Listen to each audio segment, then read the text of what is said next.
Good morning. This is Pastor Jeff. I'm in my office. It is daily lectionary reading time. This is for Monday, October 10th, 2022. We have our 3 daily lectionary readings. With it being Monday, we're reflecting on what happened at church on Sunday. Psalm 61 is our psalm reading. 2 Kings 15 through 19 is our Old Testament reading. And Acts 26, 24 through 29 is our New Testament reading. Let us take a listen in to our scriptures for the day. Psalm 61. God, listen to me shout. Bend an ear to my prayer. When I'm far from anywhere, down to my last gasp, I call out, guide me up high rocky mountain. You've always given me breathing room, a place to get away from it all. A lifetime pass to your safe house, an open invitation as your guest. You've always taken me seriously, God, made me welcome among those who know and love you. Let the days of the king add up to years and years of good rule.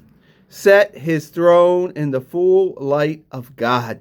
Post steady love and good faith as lookouts, and I'll be the poet who sings your glory and live what I sing every day. Our Old Testament reading, 2 Kings chapter 5. He then went back to the holy man. He and his entourage stood before him and said, I now know beyond the shadow of a doubt that there is no God anywhere on earth other than the God of Israel. In gratitude, let me give you a gift. As God lives, Elijah replied, the God whom I serve, I'll take nothing from you. Naaman tried his best to get him to take something, but he wouldn't do it. If you won't take anything, said Naaman, let me ask you for something. Give me a load of dirt, as much as a team of donkeys can carry, because I'm never again going to worship any God other than God. But there's one thing for which I need God's pardon. When my master, leaning on my arm, enters the shrine of Rimmon and worships there, and I'm with him there, worshiping Rimmon, may you see to it that God forgive me for this. Elijah said, everything will be all right. Go in peace.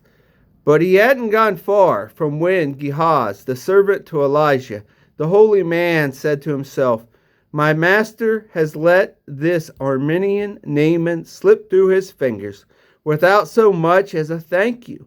By the living God, I'm going after him to get something or other from him. And Gehazi took off after Naaman.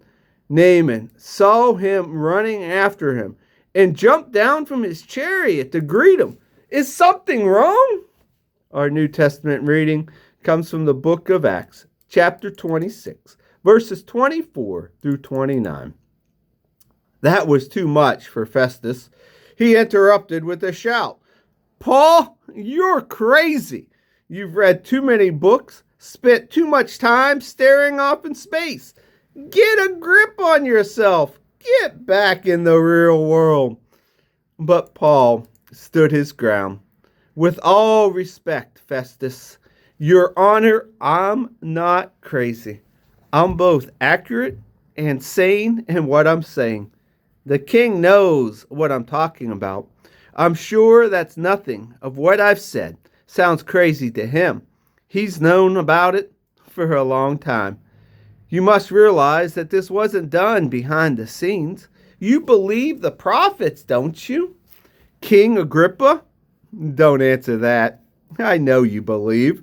But Agrippa did answer, keep this up much longer, and you'll make a Christian out of me.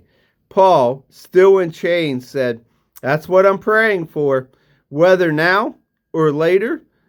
And not only you, but everyone listening today, to become like me, except, of course, for this prison jewelry.